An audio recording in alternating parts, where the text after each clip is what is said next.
Today we're going to show the procedure for flushing out the PJR.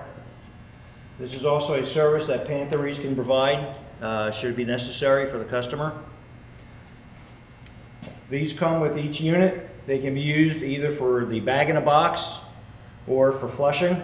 Today they'll be used just for flushing, and you connect these to the appropriate side just as you would make your connection to the drum.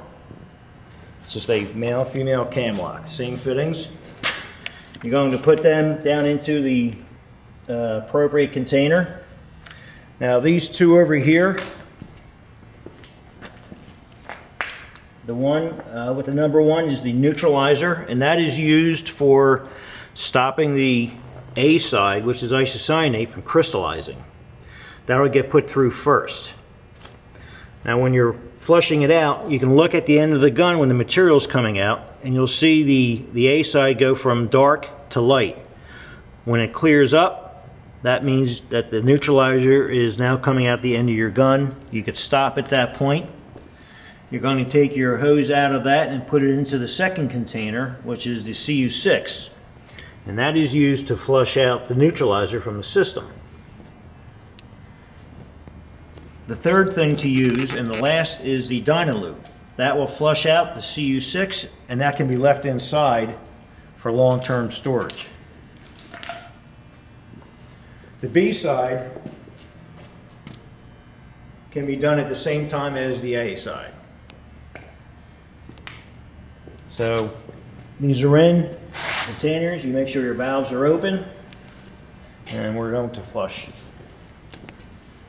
Now, I've already done the neutralizer and the Dynasolve, and I'll just show you what goes on when we do the Dynaloop.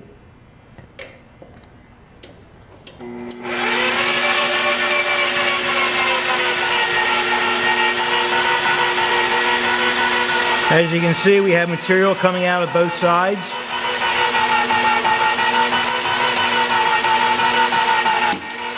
I'm using the positive position of the recirculation to keep the pressure down.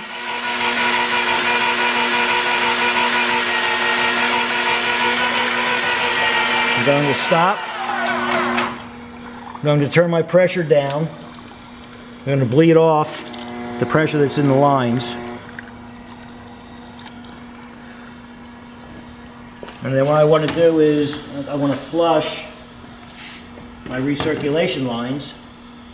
So I'm going to put the knobs into the recirculation position, turn the pump back on low pressure.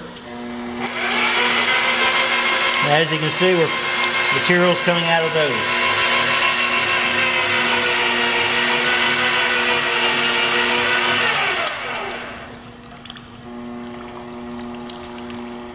Now I'll let them sit and drain.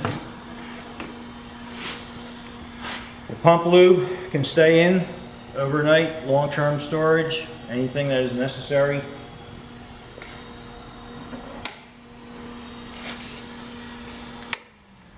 You could put a nozzle back on here and grease it just to be on the safe side so that no foreign material gets into the gun over the storage time. After you have performed the flushing procedure, good practice for long-term storage is close your valve, allow the residual material to flow back into the container, and then cap off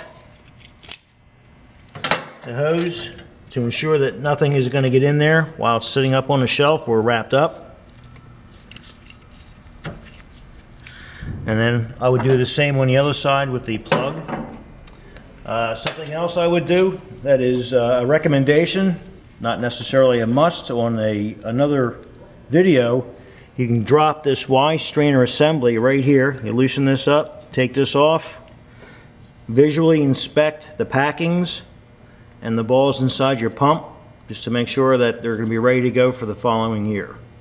There's also, don't forget, there's a screen inside here. You undo this cap, pull the screen out, and you can clean that.